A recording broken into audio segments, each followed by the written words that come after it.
Alguma vez a gente já parou para pensar no que realmente significa a palavra território? Pois é, nesta nossa análise a gente vai mergulhar nesse conceito. Ele parece simples à primeira vista, mas olha, é a chave para entender muita coisa do mundo ao nosso redor.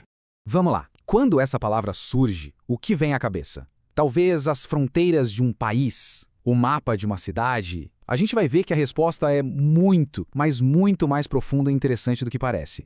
Será que território é só aquilo, uma mancha colorida no mapa? Ou será que tem mais a ver com um espaço bem pessoal, tipo um quarto, que tem suas próprias regras sobre quem pode entrar e o que se pode fazer lá dentro? É essa distinção que a gente vai começar a explorar. Para entender essa diferença, a gente precisa ir muito além do mapa. E para fazer isso, vamos usar algumas ferramentas conceituais bem poderosas. E para isso, vamos nos apoiar nas ideias de dois pensadores que basicamente transformaram o jeito como a gente enxerga um território. Pensa que cada um deles nos dá um ingrediente essencial para a receita completa. Vamos começar com o primeiro ingrediente, que é o poder. A figura-chave aqui é o geógrafo Claude Haffestein, que nos deu uma base assim fundamental para entender a mecânica por trás de um território. Para o Haffestein, o ponto crucial é o seguinte: território não é algo que brota da natureza. Não, ele é uma construção social. Ele nasce no momento em que um grupo de pessoas pega um espaço qualquer e passa a organizá-lo, a controlá-lo, a dar uma intenção para ele.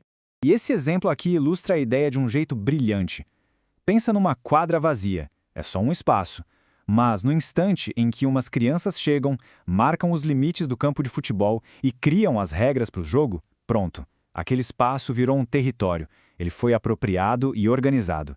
Então, a palavra-chave aqui é poder. E não é só o poder de um governo com suas fronteiras, sabe? É o poder do nosso dia a dia, de definir como um lugar é usado. Numa casa, por exemplo, existem regras sobre onde se come, onde se dorme. Isso nada mais é do que a criação de territórios em pequena escala. Mas olha, poder e controle são só metade da história. Vamos avançar um pouco e ver como isso ganha outra camada com o segundo ingrediente que vem do antropólogo Paul E. Little, a cultura. O Little nos mostra que um território não é só um espaço controlado, ele é um espaço vivido. Ele é definido pelas tradições, pela identidade e pelo modo de vida das pessoas. É o que ele chama de territórios sociais. Esse exemplo aqui é perfeito. Para um povo tradicional, a floresta não é só um monte de recursos para serem explorados. Não. Ali é o lugar das suas histórias, da sua espiritualidade, da sua sobrevivência. O território e a cultura são uma coisa só, inseparáveis.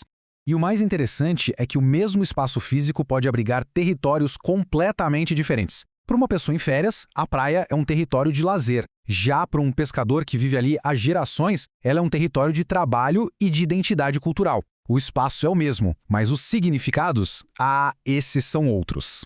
Ok, então como é que essas duas ideias, poder e cultura, se conectam para nos dar, enfim, uma visão completa do que é um território? Bom, este quadro aqui ajuda a resumir as contribuições. A visão do Haffestein foca no território como esse espaço onde existe poder e controle, onde alguém decide as regras, certo? Já a visão do Little mostra o território como um lugar vivido, moldado pela cultura e pelo modo de vida das pessoas.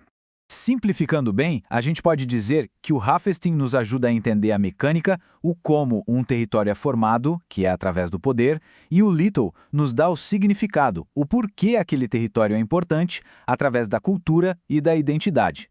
A grande lição, então, é que não dá para escolher uma visão ou outra.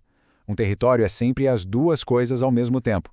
Ele é uma arena de poder e também um palco de cultura. Certo, mas por que toda essa discussão teórica é tão importante na prática?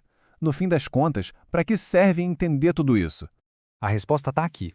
Muitos dos grandes conflitos sociais e ambientais que a gente vê hoje são, na sua essência, conflitos de território. Eles acontecem exatamente quando visões diferentes sobre o que é um lugar se chocam de frente. Esse aqui é um cenário clássico. Para uma empresa, uma área pode ser vista como um território de recursos econômicos, um lugar para extrair valor. Para uma comunidade que vive ali, aquele mesmo lugar é um território social, um lar cultural.